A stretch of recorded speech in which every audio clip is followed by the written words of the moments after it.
नमस्कार, मैं हूँ पॉलिटिक्स बाबा। और इजराइल और हमास का जो युद्ध चल रहा है वह पहले तो इन दोनों देशों के बीच ही चल रहा था, पर अब इसका असर पूरी दुनिया पर पड़ रहा है और पूरी दुनिया इससे प्रभावित हो रही है। आप इस न्यूज़ आर्टिकल में देख रहे होंगे कि किस प्रकार से हम जो लाल सागर है वहाँ पर हम आयात निर्यात करते हैं, व्यापार करते हैं। दुनिया का बहुत ज़्यादा ट्रेड इसी रूट से होता है, जो लाल सागर से होकर यूरोप में जाना हो, चाहे यूरोप से एशिया में आना हो या मिडिल ईस्ट का कहीं सामान अमेरिका जाना हो या एशिया आना हो, यूरोप जाना हो, तो इसी रूट से होता है। लाल सागर बहुत ही इंपॉर्टेंट रूट है ऐसे आयात निर्यात के लिए। तो इसको एक बहुत बड़ा खतरा आ गया है इस युद्ध के चलते हुए। यहाँ पर जहाज़ों को हाईजैक किया जा रहा है और उन पर मतलब नष्ट किया जा रहा है। गोला बारूद जो भी होता है ना, वो सब तरह के हथियार यहाँ पर यूज किए जा रहे हैं। तो इस रूट पर काफ़ी ज़्यादा खतरा आ चुका और दुनिया वर्ल्ड एक्शन में आ चुका है, क्योंकि दुनिया का पूरा व्यापार इसी रूट से होता है अधिकांश। तो यदि यह प्रभावित होगा तो कहीं ना कहीं कई देशों की इकोनॉमी इन व्यापार पे टिकी होती है। तो इस व्यापार के जरिए यदि ये प्रभावित होगा तो काफ़ी ज़्यादा असर पड़ सकता है। और ये लगातार हम ले हो रहे हैं। जैसे कोई भी मान लो तेल का सामान मिडिल ईस्ट से जा रहा है, कार्गो जा रहा है, जहाज जा रहा है, गैस का कोई जा रहा है, तो इस पर हमला होने के कारण कहीं घूम के जाना पड़ता है। कहीं या तो इन पर वो होता मतलब या तो इस रूट पे आने पर काफ़ी ज़्यादा खतरा है, क्योंकि यहाँ पर आतंकवादी जो संगठन है वह लगातार कोई से भी जहाज हो उन पर हमला कर रहा है। तो हमला करने के कारण ये रूट है ना काफ़ी डगमगा गया है और इसका सिस्टम खराब हो गया है। तो इस प्रकार से इसको बार बार चेतावनी दी जा रही है कि आप इस रूट का इस्तेमाल ना करो, क्योंकि यहाँ पर आतंकवादी हमले हो रहे हैं। और जो भी किसी भी जहाज पर हमला कर देगा या कोई तेल का शिप होगा तो यदि नष्ट होगा तो हमारी जो पर्यावरण है उसको भी काफ़ी नुकसान पहुंचेगा, क्योंकि जो समुद्र है उसमें तेल बिखरेगा तो वहाँ की जो मतलब पर्यावरण व्यवस्था है, समुद्री जीव है, वह मर सकते हैं। और इसके लिए ये जो हूथी रिबल्स है, यमन एक देश है, ये इसी देश में पड़ता है। मतलब जो इजराइल और हमास का युद्ध चल ही रहा है, तो हमास तो लगातार अटैक कर रहा है। तो यमन की आप लोकेशन देख सकते हो कि यमन थोड़ा नीचे है और ये इजराइल और ये हमास है। तो ये यमन है ना इजराइल पर यहाँ से हमला कर रहा है। तो इस लाल सागर में अमेरिका का जो का वो है ना फाइटर जेट वगैरह, इनसे रोक दिया जाता है कि आप यहाँ नहीं जा सकते। जबकि ये हूथी रिबल्स है ना यमन के, ये बार बार इजराइल जाने की कोशिश कर रहे हैं और ये अमेरिका इसको रोक रहा है। तो अब यमन के हूथी रिबल्स जो आतंकवादी संगठन है वो क्या किया कि जो भी लाल सागर में किसी का देश का कंट्री का जहाज आता है उस पर अटैक कर देता है, हाईजैक कर देता है। तो इससे काफी नुकसान हो रहा है व्यापार को लेकर। तो व्यापार काफी इसमें इन्वॉल्व है। अमेरिका बार बार चाह रहा है कि इस प्रकार से इंटरफेयर ना करे, क्योंकि विश्व का व्यापार यदि उसको रोक लगाएंगे तो काफी असर पड़ सकता है और कहीं इकोनॉमी खराब हो सकती है, रिसेशन में जा सकती है, मतलब गिरावट देखी जा सकती है। तो अमेरिका तो लगातार कोशिश कर रहा है, पर जो ये इजराइल और हमास का युद्ध है उसमें अब ये हुती रिबल्स का आना, यमन का आना, यमन ये से दो तरीके से उनकी सरकार चलती है। अधिकांश हिस्से पर तो हुती रिबल्स का शासन है और थोड़े बहुत हिस्से पर जो वहाँ की सरकार है, लोकल सरकार, वह रूल करती है। तो इनके पास है ना काफ़ी हथियार है, काफ़ी मिसाइलें हैं। तो ये यहीं से यमन में बैठे बैठे इजराइल पर हमला कर देते हैं। वो तो बीच में लाल सागर में ये अमेरिका का कुछ जंगी जहाज है, वह इसको नष्ट कर देता है, रॉकेटों को नष्ट कर देता है। तो इस प्रकार से वो बचा हुआ है इजराइल। अब ये इस प्रकार से बचाव कर लिया तो ये जहाज़ों को अटैक करना स्टार्ट कर दिया। अब देखो ये है ना अमेरिका, ये जहाज घूम के जाने लग गए। मतलब इस रूट से नहीं जाएंगे तो कहीं अफ्रीका के नीचे से होकर गुजरना पड़ेगा इनको।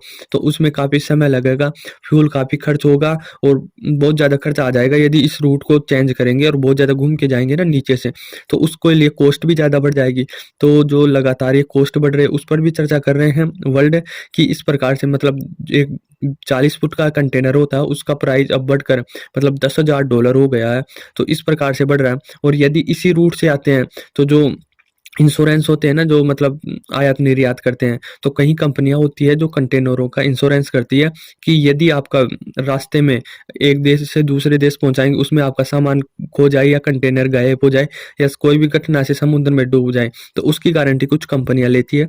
उसके लिए उन्होंने इंश्योरेंस करती है और इंश्योरेंस की सहायता से वह अपना मतलब जो भी पैसा बनता है वो लेती है। तो अब इस लाल सागर में खतरा बहुत बढ़ गया और इसमें जो भी ये आतंकवादी है इनके द्वारा हाईजैक कर लिया जाता है। तो इसके कारण ये जो कंपनी है वह इंश्योरेंस बढ़ा दी गई है और इसकी कीमत बहुत हाई कर दी गई है। तो इसके लिए भी ये कॉस्ट काफ़ी हाई हो गया है।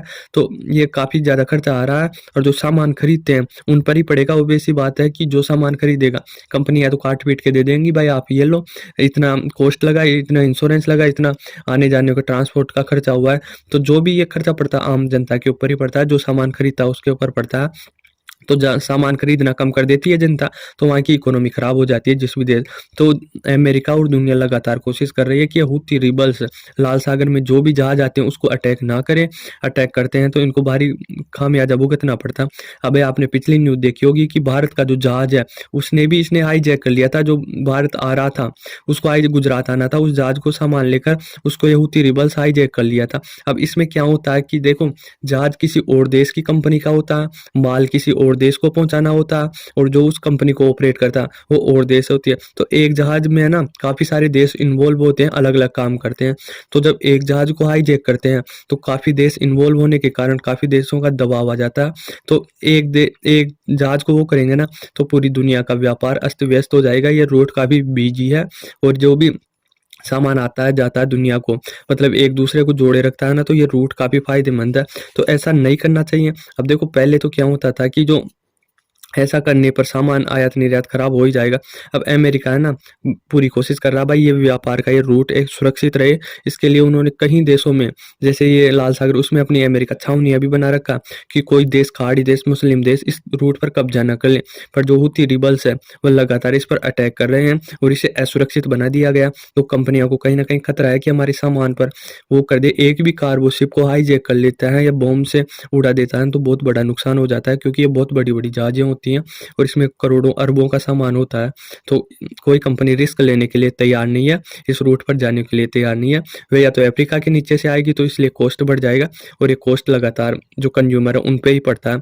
तो ये करता। अब देखो, अमेरिका इनको डरा भी नहीं सकती। 170 से ज़्यादा देशों को तो अमेरिका अपनी इकोनॉमी से डरा देती है। भाई हम सैंक्शन लगा देंगे, वो कर देंगे, वो कर देंगे।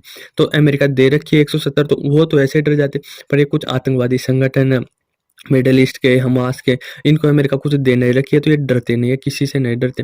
भाई कुछ देगी ज़्यादा से ज़्यादा अमेरिका क्या कर लेगी, अपने फाइटर जेट आएंगे हमारे, हमला करके जाएंगे। तो इनको क्या पूछते नहीं, वो मिली हुई है, लड़ने की ट्रेनिंग है, ये इनको और कुछ नहीं आता, ये बस लड़ना ही जानते हैं।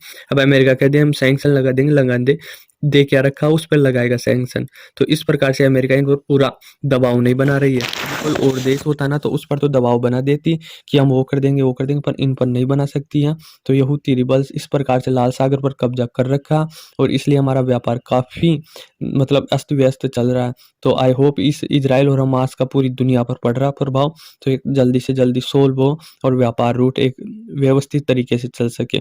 धन्यवाद।